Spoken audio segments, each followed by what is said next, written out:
How to guarantee you build muscle every session. Now, I know that title is a bit gimmicky, it's a bit clickbaity, and it might sound a bit of an exaggeration, but when I actually break down what I'm going to tell you, you'll understand what I mean. And it really is possible to build muscle every session, provided you do what I say in this video. Now, this video, let me make something clear, is only from the point of view of training.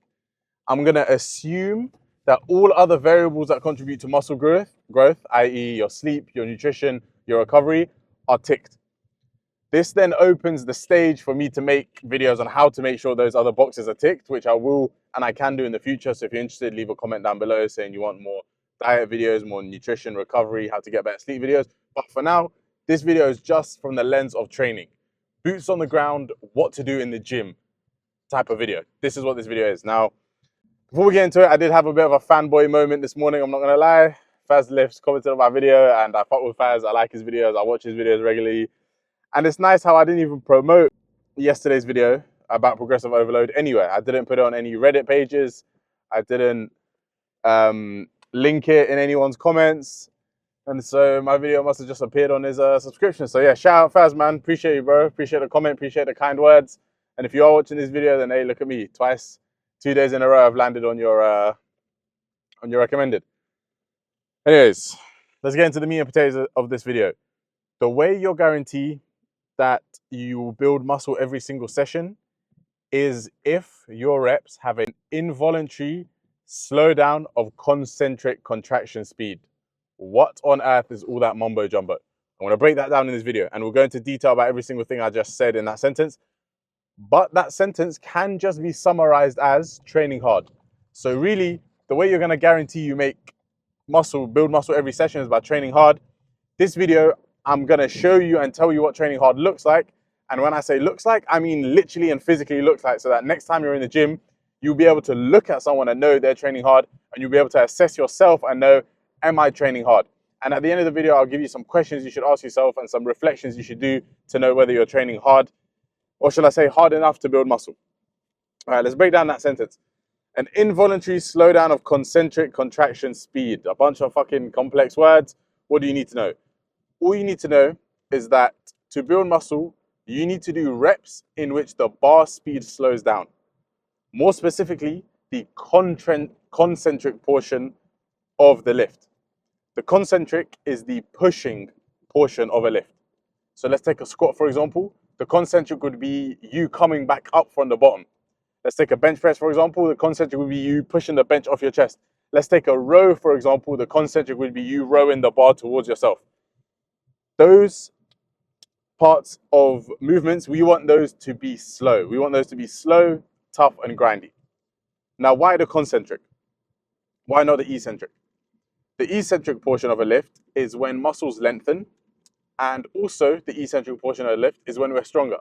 Everyone knows this to be true. We are, I don't remember the exact statistics, so don't quote me, but 20 to 30% stronger on the eccentric. And you know this to be true because when you do squats, you know that you can squat down way more weight than you can bring back up, right? We can always lower more weight than we can lift. And so because we're stronger in the eccentric, I'm about to give some very simplified and generalized science here. Because we're stronger in the eccentric, we don't recruit as many muscle fibers to get the job done. An exaggerated example of this would be, imagine if you're curling a toothpick. If you're curling a toothpick, the job of that toothpick is so easy that your muscles and your body doesn't need to recruit all the muscle fibers to get the job done. You can think of it as if some muscle fibers are dormant. And so when it comes to eccentric portions of lifts, even if we're not curling toothpicks, the eccentric portion, because we're stronger in it, our body doesn't recruit as many muscle fibers. As a result, not that much muscle, sorry, let me say it differently. Not as much muscle is being worked as it could be. Conversely now, when it comes to the concentric, the pushing part of exercises, we are not 20 to 30% stronger on the concentric, no. When it comes to the concentric, we recruit and use all of the muscle fibers in that muscle. And so if we use all the muscle fibers in that muscle, we want to generate high amounts of tension and high amounts of work for that muscle. And the way we do that is we do reps close to failure that are slow. Reps that are close to failure are slow.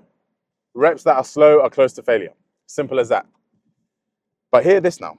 This is where we're going to dive back into that original sentence I said and break it down some more. Notice how the sentence I said was an involuntary slowdown of concentric contraction speed. Involuntary, that part is important. Involuntary means the reason the rep is slow is because we can't have it fast, because there's no other way to move it. The reason the rep is slow is because we are trying our hardest to push it up. Sorry, I'm just trying to make sure I can see. We're trying our hardest to push the rep up, but it's fighting back against us, and as a result, it's involuntarily slow. It's not voluntarily. How the fuck do I say that shit word? It's not voluntarily slow. We're not purposely pushing the weight back up slowly, because if we did that, we wouldn't be building muscle. No, it's involuntary slow. What I don't want to see is I don't want you guys thinking that you can just go in the gym and then just bench press super slow, and because you're purposefully benching slow that you're going to build muscle. No. The reason you should be benching slow is because the weight is pushing back against you.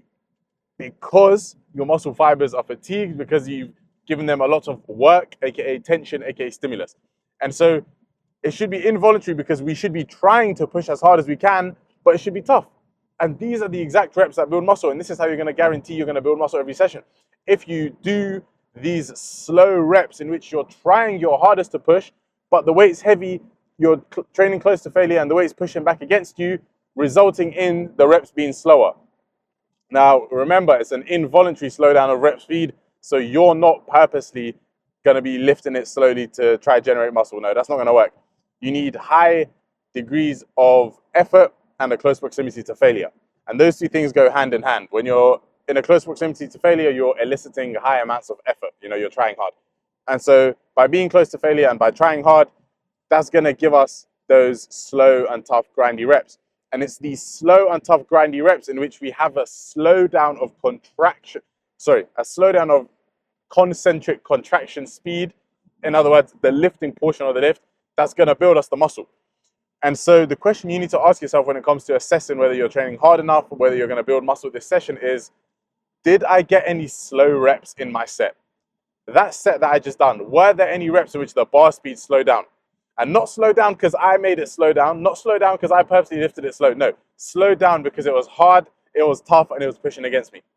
And then ask yourself, throughout the entire session, out of all the sets I've done, how many of my sets had a few of these slow reps? That's the question you should ask yourself, and that's exactly how you know if you're training hard. When you rewatch videos of yourself or when you see your body lifting, have a look at how slow their final reps are. If their final reps are slow, then their training is adequate enough to build muscle.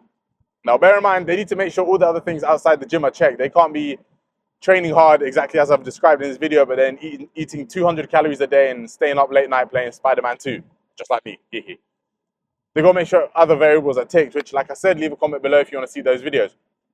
But provided everything else is ticked, this is how you guarantee your efforts in the gym. A slowdown, an involuntary slowdown of concentric contraction speed.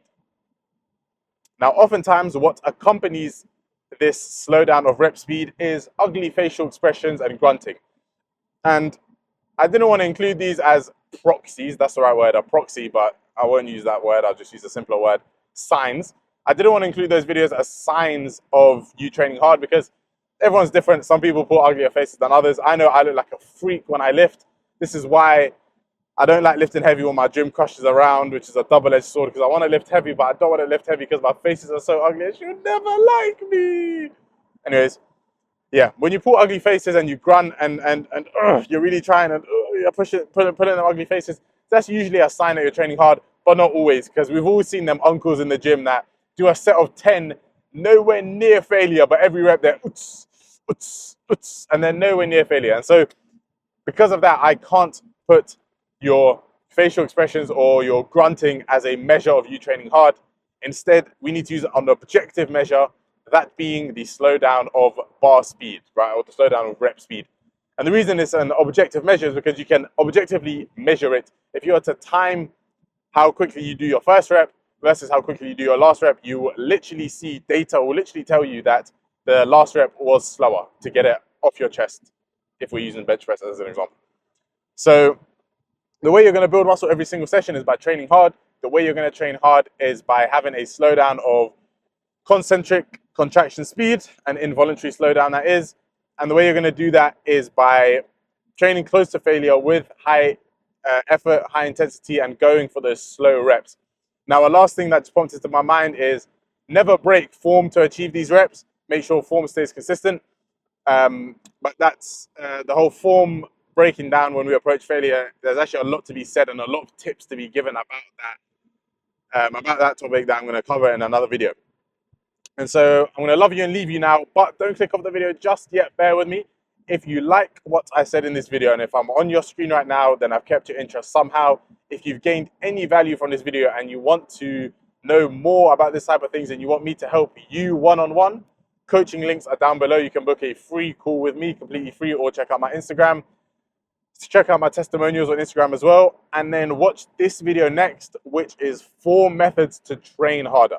So in this video, we talked about what training hard looks like and what you should be aiming for within your training to guarantee that you build muscle every session. This video on screen now is 4 methods to train harder, 4 different methods that guaranteed at least one of them will be applicable to you. So these 2 videos go hand in hand. Don't ask me why I made them months apart. I just did. That's how the cookie crumbles. A cookie that I cannot eat because I'm prepping for a photo shoot, and so it's calorie deficit life for me. That said, if I'm on your screen right now, I've kept your interest somehow. Watch this video next and I'll catch you in the next one. Love, bro. In a bit. You're the flipping man.